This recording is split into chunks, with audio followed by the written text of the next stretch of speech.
అప్పుల బాధలు వెంటాడుతున్నాయా? అయితే 6 జేవిఆర్ వారి జాతిరత్నాలు ధరించండి. తెలుగుదేశం పార్టీ అధ్యక్షులు నారా చంద్రబాబు నాయుడు అమెరికా నుంచి తిరిగి వచ్చారు. హైదరాబాద్కి ఉదయమే చేరుకున్నారు. ఆయన హైదరాబాద్కి రావడంతోనే కొన్ని కీలకమైన విషయాల మీద దృష్టి పెట్టిన విషయం అర్థమవుతుంది. ఎందుకంటే ఆయన వైద్య పరీక్షల నిమిత్తం అమెరికాకు వెళ్ళారు.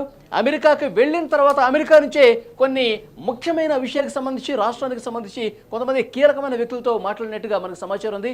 ఇప్పుడు హైదరాబాద్కు వచ్చిన వెంటనే ఆంధ్రప్రదేశ్కు సంబంధించి ముఖ్యమైన విషయాలు, ముఖ్యంగా కొంతమంది కీలకమైనటువంటి అధికారులతో ఆయన మాట్లాడినట్టుగా తెలుస్తుంది. ఒక రహస్య సమావేశాన్ని కూడా ఏర్పాటు చేసినట్టుగా తెలుస్తుంది. ఎందుకంటే వచ్చేది మన ప్రభుత్వమే. సో కూటమికి అనుకూలంగా చాలా రిపోర్ట్స్ కూడా మనకు వస్తున్నాయి. కాబట్టి వచ్చేది మన ప్రభుత్వమే. మన ప్రభుత్వం ఏర్పడిన తర్వాత ఏ విషయాల మీద దృష్టి పెట్టాలి, ముఖ్యంగా పాలనకు సంబంధించిన విషయాల మీద ఎట్లా దృష్టి పెట్టాలి, దాంతోపాటు ఈ 5 సంవత్సరాల పాటు వైఎస్ఆర్ కాంగ్రెస్ పార్టీ సాగించిన అరాచకాల మీద, వైఎస్ఆర్ కాంగ్రెస్ పార్టీ చేసిన అవినీతి మీద, వైఎస్ఆర్ కాంగ్రెస్ పార్టీ చేసినటువంటి ప్రతిపక్షాలను ఇబ్బంది పెట్టే కుట్రకు సంబంధించి వీటన్నింటినీ నిగ్గు తేల్చాలి అని చెప్పి ఒక స్పెషల్ ఆపరేషన్ ఆయన ఇప్పటికే స్టార్ట్ చేసినట్టుగా తెలుస్తుంది. 4వ తారీఖు ఫలితాలు వస్తాయి. ఆ ఫలితాల రోజు కూటమికి అనుకూలమైనటువంటి ఫలితాలు వస్తాయని చెప్పి కేంద్ర ఇంటెలిజెన్స్ ఆల్రెడీ రిపోర్ట్స్ ఇచ్చింది. ఇక్కడ చంద్రబాబు కూడా రాష్ట్రంలో ఉన్నటువంటి చాలా పాజిటివ్ రిపోర్ట్స్ వచ్చిన పరిస్థితి. ఈ నేపథ్యంలోనే 4వ తారీఖు సాయంత్రం నుంచే ఏ విధంగా మనం ముందుకు పోవాలన్న విషయానికి సంబంధించి చాలా కీలకమైనటువంటి సమావేశం ఏర్పాటు చేసి కొంతమంది టచ్లో ఉన్నటువంటి కీలకమైనటువంటి ముఖ్యమైనటువంటి అధికారులతో ఆయన మాట్లాడటం ప్రారంభించినట్టుగా తెలుస్తోంది. సో ఏం జరగబోతోంది? 4 తర్వాత ఆంధ్రప్రదేశ్లో పరిణామాలు ఎంత వేగంగా మారిపోతున్నాయి? చంద్రబాబు దేని మీద ఎక్కువగా దృష్టి పెట్టే అవకాశం ఉంది? దీనికి సంబంధించి మనం కొంత అనాలిసిస్ చేసే ప్రయత్నం చేద్దాం. న్యూస్ రూమ్ నుంచి లైవ్ కాల్లో జాయిన్ అయ్యారు పొలిటికల్ ఎడిటర్ కట్టా కార్తీక్. వారితో మాట్లాడదాం. కట్టా కార్తీక్, ముఖ్యంగా ఆంధ్రప్రదేశ్లో ఉన్నటువంటి పరిస్థితులకు సంబంధించి ఆయన అమెరికా నుంచే కొంత సమాచారం సేకరించి ఏ విధంగా ముందుకు పోవాలో అధ్యయనం చేశారు. ఇప్పుడు హైదరాబాద్కు వచ్చారు. వచ్చిన వెంటనే హైదరాబాద్లోని ఒక కీలకమైనటువంటి సమావేశం ఆంధ్రప్రదేశ్లో ఉన్నటువంటి సీనియర్ ఐఏఎస్ ఐపీఎస్లతో ఆయన స్టార్ట్ చేసినట్టుగా సమాచారం వస్తుంది. దేని మీద ఎక్కువగా ఆయన ఫోకస్ ఉండే అవకాశం కనిపిస్తోంది? ఏంటి ఈ మీటింగ్ ఉద్దేశం? వాస్తవంగా మనం గత వీడియోలోనే చెప్పాం, చంద్రబాబు నాయుడు ఒక స్పెషల్ టీంని ఏర్పాటు చేసుకున్నారు. మే 13న పోలింగ్ అయిపోయిన తర్వాత ఒక కాన్ఫిడెన్స్ టీడీపీలో బలంగా వచ్చింది. అధికారం కూటమిదే అనేటువంటి ఒక కాన్ఫిడెన్స్ వచ్చింది. ఖచ్చితంగా ఆయన వైద్య పరీక్షల కోసం అమెరికా వెళ్తూ ఒక స్పెషల్ టీంని ఏర్పాటు చేశారు. ఆ స్పెషల్ టీంలో చంద్రబాబు గారు ఇచ్చిన టాస్క్లు ఏంటి అంటే, ఒకటి, వైసీపీ ప్రభుత్వ హయాంలో బటన్ నొక్కి, అంటే జనవరి నుంచి బటన్ నొక్కి పెండింగ్లో ఉంచినటువంటి నిధులు ఏవైతే ఉన్నాయో 14,000 కోట్ల రూపాయలు ఒక్కసారిగా ఎన్నికల ముందు, ఎన్నికల కంటే 2 రోజుల ముందు అవి రిలీజ్ చేసి దాని ద్వారా ఎన్నికల లబ్ధిలో పొందుదాం అనుకుంది వైసీపీ. కానీ ఎన్నికల కమిషన్ నిబంధన రీత్యా అది సాధ్యం కాలేదు. సో 14 తర్వాత ఆ డబ్బులు వెయ్యాలి వాస్తవం ప్రజల అకౌంట్లో. కానీ ప్రజల అకౌంట్లో వేయకుండా అది వైసీపీ తన అనుకున్న కాంట్రాక్టర్కి 13కు ముందు వేస్తేనేమో ప్రజలు ఓట్లుగా మారుతాయి కాబట్టి వేద్దాం అనుకున్నారు.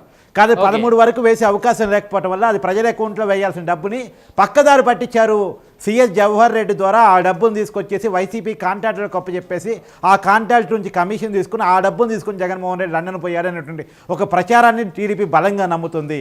సో ఆ డబ్బులు పక్కదారి పట్టాయా, దేనికి పట్టాయి, ఎవరి చేతుల్లోకి ఆ డబ్బులు మారాయి, తర్వాత ఎలా చేతులు మారాయి అనే దాని మీద ఒక నివేదికని, ఒక రిపోర్ట్ని ఆ స్పెషల్ ఇంతకు ముందు మీరు సిఎస్ జవహర్ రెడ్డి పేరు ప్రస్తావించారు. సిఎస్ జవహర్ రెడ్డికి సంబంధించి పెద్ద ఎత్తున ప్రచారం జరుగుతుంది. విశాఖలో పెద్ద ఎత్తున భూదందా సాగించింది సిఎస్ జవహర్ రెడ్డి. ఆయన కుమారుడు సో పెద్ద ఎత్తున భూముల్ని కబ్జా చేశారు, తన పేర్ల మీద, బినామీ పేర్ల మీద రాయించుకున్నారని చెప్పి పెద్ద ఎత్తున చర్చ జరిగింది.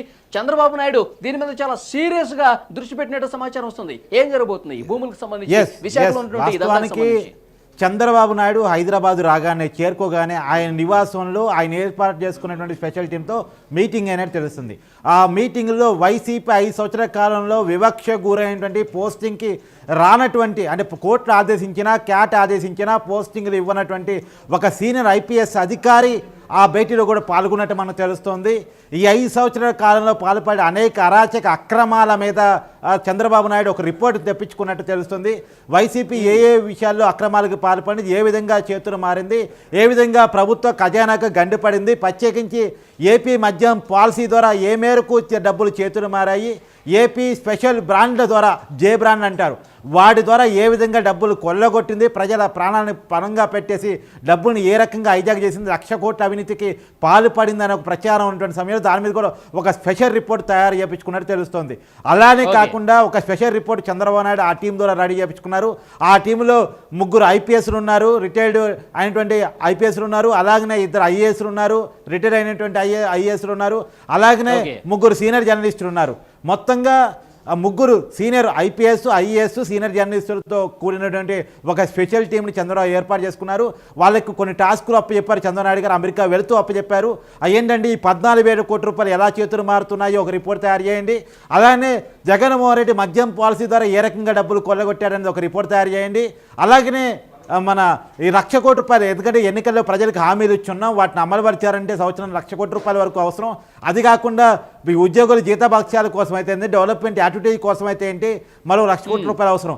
ఏపీకి 2,00,000 కోట్ల రూపాయల రెవెన్యూ ఉండాలి, బడ్జెట్ ఉండాలి అంటే ఏ రకమైనటువంటి ప్లానింగ్ అవసరం, ఏ రకంగా ముందుకెళ్తే బాగుంటుంది అనేటువంటిది ఒక ప్లానింగ్ రిపోర్ట్ తయారు చేయండి. నేను వచ్చిన తర్వాత వీటి మీద సమీక్ష చేస్తానని చెప్పేసి వాళ్ళకు వెళుతున్న ఒక టాస్క్ అప్పచెప్పిపోయారు. కాబట్టి వాళ్ళు ఇప్పటికే ఒక రిపోర్ట్ రెడీ చేస్తున్నారు. ఒక చంద్రబాబు రాగాన్ని చూపించడం కోసం, ఆయనకు వివరించడం కోసం ఒక నివేదిక తయారు చేసి ఉన్నారు. కాబట్టి వాళ్ళతో భేటీ అయినట్టు మనకు తెలుస్తోంది. చంద్రబాబు నివాసంలో వాళ్ళతో భేటీ అయ్యారు. మొత్తం ఆ రిపోర్ట్ ను వాళ్ళతో ద్వారా తెప్పించుకొని వాళ్ళతో కటకర్తికి రిపోర్ట్ అయితే రెడీ అయిపోయింది. వైసీపీ ప్రభుత్వం, వైసీపీలో ఉన్నటువంటి పెద్దలు ఏ రకమైనటువంటి అవినీతి చేశారు, ఎన్ని కబ్జాలకు పాల్పడ్డారు, కోట్ల రూపాయలు ఎలా డైవర్ట్ చేశారు, వీటన్నిటికి సంబంధించి రిపోర్ట్ ఆల్రెడీ స్టార్ట్ అయిపోయింది. అయితే ఈ రిపోర్ట్ను బేస్ చేసుకుని కూటమి ప్రభుత్వం వచ్చిన తర్వాత ఎలాంటి చర్యలు తీసుకునే అవకాశం కనిపిస్తుంది? కేవలం రోజుల వ్యవధిలోనే కేసులు బుక్ చేసి అరెస్ట్ చేసే పరిస్థితి ఉంటుందా, లేదంటే పాలనను మనం కొంత చక్కబెట్టాలి కాబట్టి, రాష్ట్రాన్ని వినాశనం చేశారు కాబట్టి దాన్ని కొంచెం గాడిలో పెట్టిన తర్వాత వీళ్ళ మీద యాక్షన్ తీసుకునే అవకాశం ఉందా, ఏంటి, ఎలా ఉండబోతుంది? ఖచ్చితంగా అంటే చంద్రబాబు నాయుడు విజనరీ లీడర్ అంటారు ఆయన. వాస్తవానికి ఆయన కేవలం పరిపాలన అనేది కక్ష సాధింపుల ఆధారంగా ఉండదు. ఎందుకంటే చంద్రబాబు నాయుడు ప్రొఫైల్, ఆయన గతంలో పరిపాలన, ఆయన కొత్తగా ముఖ్యమంత్రి కాదు కదా, గతంలో 3 సార్లు ముఖ్యమంత్రి. తెలుగుదేశం పార్టీ నాయకులు చెప్తున్నారు గతానికంటే భిన్నంగా ఉంటుంది, ఈసారి మరొక చంద్రబాబు నాయుడు చూడబోతున్నారు. కేవలం పరిపాలన మీద దృష్టి పెట్టే చంద్రబాబుని గతంలో చూశారు, ఈసారి దానికి భిన్నంగా ఉంటుందని చెప్పి చంద్రబాబు నాయుడు ఉద్దేశించి ఆ పార్టీ నాయకులు చాలా సీరియస్ గా చెప్తున్న పరిస్థితి కనిపిస్తుంది. దీన్ని బట్టి వైసీపీ అరాచకాల మీద మరింత స్ట్రాంగ్ గా సీరియస్ గా ముందుకెళ్లే అవకాశం ఉండొచ్చు ఈసారి.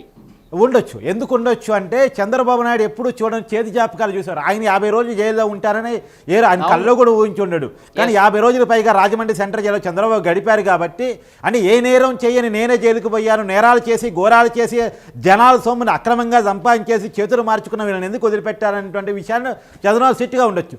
రెండో, చంద్రబాబు సిట్టిగా ఉన్నా లేకపోయినా టీడీపీ ప్రధాన కార్యదర్శిగా ఉన్న నారా లోకేష్ చాలాసార్లు చెప్పారు, నేను రెడ్ డైరీ మెయింటైన్ చేస్తున్నాను, ఎవరైతే ప్రజల సొమ్ముని అప్పనంగా భోంచేస్తా ఉన్నారో, ఎవరైతే అక్రమాలకు పాల్పడుతున్నారో, ఎవరైతే టీడీపీ కార్యకర్తల మీద కక్ష సాధింపులకు పాల్పడుతూ ఉన్నారో, ఎవరైతే మా మీద వేధింపులకు పాల్పడుతున్నారో వాళ్ళందరి పేర్లు ఈ రెడ్ డైరీ లెక్కించాను. వాళ్ళందరినీ అధికారం రాగానే, కూటమి అధికారంలో రాగానే వాళ్ళందరి భరతం పడతామని చెప్పేసి చెప్పారు. ఇంకో విషయం, జనసేన అధినాయకుడిగా ఉన్న పవన్ కళ్యాణ్ కూడా చాలా సీరియస్గా ఉన్నారు జగన్మోహన్ రెడ్డి ఆయన అనుమానం మీద. ఎందుకంటే పవన్ కళ్యాణ్ అనేక అవమానాలకు గురయ్యాడు. వైజాగ్లో సభ పెట్టుకుంటా అంటే పర్మిషన్ ఇవ్వని పరిస్థితి, వైజాగ్లో జనాన్ని కలుస్తానంటే పర్మిషన్ ఇవ్వని పరిస్థితి, పవన్ కళ్యాణ్కి ఆశ్రయం ఇచ్చినందుకు ఇల్లు గురి చేసిన విషయం కూడా గుంటూరు జిల్లాలో మనం చూసాం. అనేకమైనటువంటి ఇబ్బందులకి పవన్ కళ్యాణ్ గురి చేసే పరిస్థితిని మనం చూసాం. వ్యక్తిగత విమర్శలు దిగే పరిస్థితిని కూడా మనం చూసాం. కాబట్టి పవన్ కళ్యాణ్ కూడా చాలా సీరియస్గా ఉన్నాడు. అంటే కూటమిలో మెయిన్గా చెప్పాల్సింది టీడీపీని, జనసేనని ఈ రాష్ట్రంలో వచ్చేసరికి.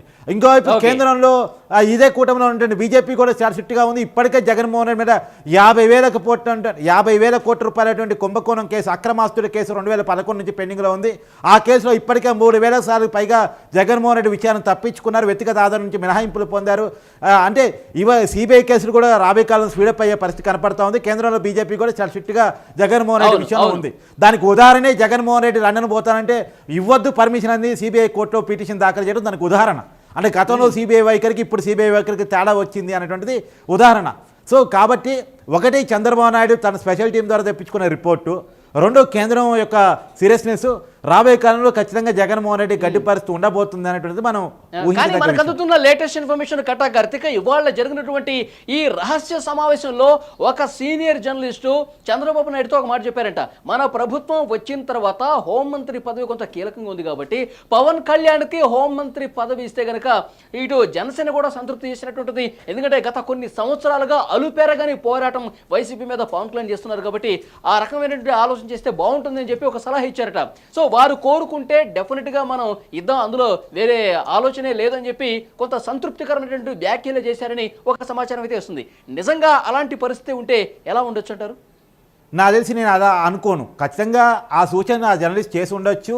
సోషల్ మీడియాలో కూడా పవన్ కళ్యాణ్కి హోమ్ మినిస్టర్ ఇవ్వాలని డిమాండ్ బలంగా వినపడుతుంది. నిజమే, ఆల్రెడీ పవన్ కళ్యాణ్కి డిప్యూటీ సీఎం ఇద్దామన్న ఆలోచన చంద్రబాబులో ఉన్నట్టు మనం ఇప్పటికే కొన్ని వార్తలు కూడా గతంలో చెప్పడం జరిగింది. సో ఆ పరిస్థితిలో కూటమి ఆలోచనలో పవన్ కళ్యాణ్ ఖచ్చితంగా డిప్యూటీ సీఎం అవుతాడు. అలానే డిప్యూటీ సీఎం ఏకైక డిప్యూటీ సీఎంగా ఉంటాడు. ఇద్దరు ముగ్గురు డిప్యూటీ సీఎంలో ఒకటిగా పవన్ కళ్యాణ్ ఉండడు. రాష్ట్రానికి ఒకటే డిప్యూటీ సీఎం ఉంటాడు, అది పవన్ కళ్యాణ్ ఉంటాడు. అది కాకుండా కొన్ని కీలకమైనటువంటి శాఖలు ప్రత్యేకించి నేను అనుకుంటా రెవెన్యూ శాఖ పవన్ కళ్యాణ్ చేతిలో పెడతారు. ఎందుకంటే భూ విషయం చాలా హైలైట్ అయింది, భూములు కబ్జాలు పెద్ద ఎత్తున జరిగాయి. కానీ భూ శాఖ అంటే ఏపీలో భూములు అనేటువంటి పవన్ కళ్యాణ్ చేతిలో, ఆ శాఖ పవన్ కళ్యాణ్ చేతిలో ఉంటేనే ప్రజలకు సేఫ్ అనే విషయంతో ఆయన ఆ చేతిలో రెవెన్యూ శాఖ పెట్టవచ్చని ఒక ఆలోచన పెడతా ఉంది. హోం శాఖ ఒక దళిత మహిళకి ఇవ్వాలి అని చెప్పేసి, ఎందుకంటే జగన్మోహన్ రెడ్డి ఒక సెంటిమెంటల్గా మహిళకి, ఒక దళిత మహిళకి ఇస్తూ వచ్చారు కాబట్టి అదే కార్యం చేయాలి. ఎందుకంటే అదే డిప్యూటీ సీఎం కాపు సమాజ వర్గానికి సంబంధించిన పవన్ కళ్యాణ్కి ఇస్తున్నాం కాబట్టి ఒక దళితులకు కూడా మెయిన్ పొజిషన్ ఇచ్చినట్టు ఉండాలి. కాబట్టి ఒక దళిత మహిళకి పాయకరావుపేట నుంచి పోటీ చేసి టీడీపీ అభ్యర్థిగా ఉన్నటువంటి అనితకి ఆ పోస్టు ఇవ్వచ్చు, ఒక మహిళా హోమ్ మినిస్టర్ని కేటాయించవచ్చు అని మనకు వినపడుతున్న వార్తలు. ఏదైనా 9వ తారీఖు చంద్రబాబు నాయుడు పవన్ కళ్యాణ్ ప్రమాణ స్వీకరణ తర్వాత ఎవరెవరు మంత్రులుగా ఉంటారు, ఎవరెవరికి ఏ శాఖలు కేటాయిస్తారు, జనసేన నుంచి మనకంతున్న సమాచారం ప్రకారం ఖచ్చితంగా 3 మంత్రుల నుంచి 4 మంత్రుల వరకు జనసేన కేటాయించవచ్చు అని మనం వింటా ఉన్నాం. తర్వాత ఇక టీడీపీలో ఎవరెవరికి ఏ శాఖలు ఇస్తారు, సీనియర్స్ ప్రత్యేకించి చాలా మంది సీనియర్స్ ఉన్నారు. ఇప్పుడు ఎలాగో స్పెషల్ ఆపరేషన్ ఫలితాలకు ముందే స్టార్ట్ అయిపోయిందని చెప్తున్నారు. కొన్ని కీలకమైనటువంటి రిపోర్ట్స్ కూడా చంద్రబాబు నాయుడు దగ్గరికి వచ్చినట్టుగా ఒక సమాచారం అయితే వస్తుంది. సో నెక్స్ట్ ఇప్పుడు ఇక్కడ ఆంధ్రప్రదేశ్లో ఉన్నటువంటి కొత్త ప్రభుత్వం ఏదైతే చర్యలు తీసుకుంటుందో అవి ఓ పక్కన కనిపిస్తున్నాయి. మరొక వైపు కేంద్రం కూడా వైఎస్ జగన్మోహన్ రెడ్డి చేసినటువంటి ఈ అరాచకాలకు సంబంధించి, అవినీతికి సంబంధించి, ఒక మాఫియాగా ఏర్పాటు చేసినటువంటి విధ్వంసానికి సంబంధించి సీరియస్గా ఉందని తెలుస్తోంది. సో ఇటు కేంద్రం సైడ్ నుంచి కూడా కొంత ఉచ్చు బిగిసే అవకాశం కనిపిస్తోందా? ఖచ్చితంగా.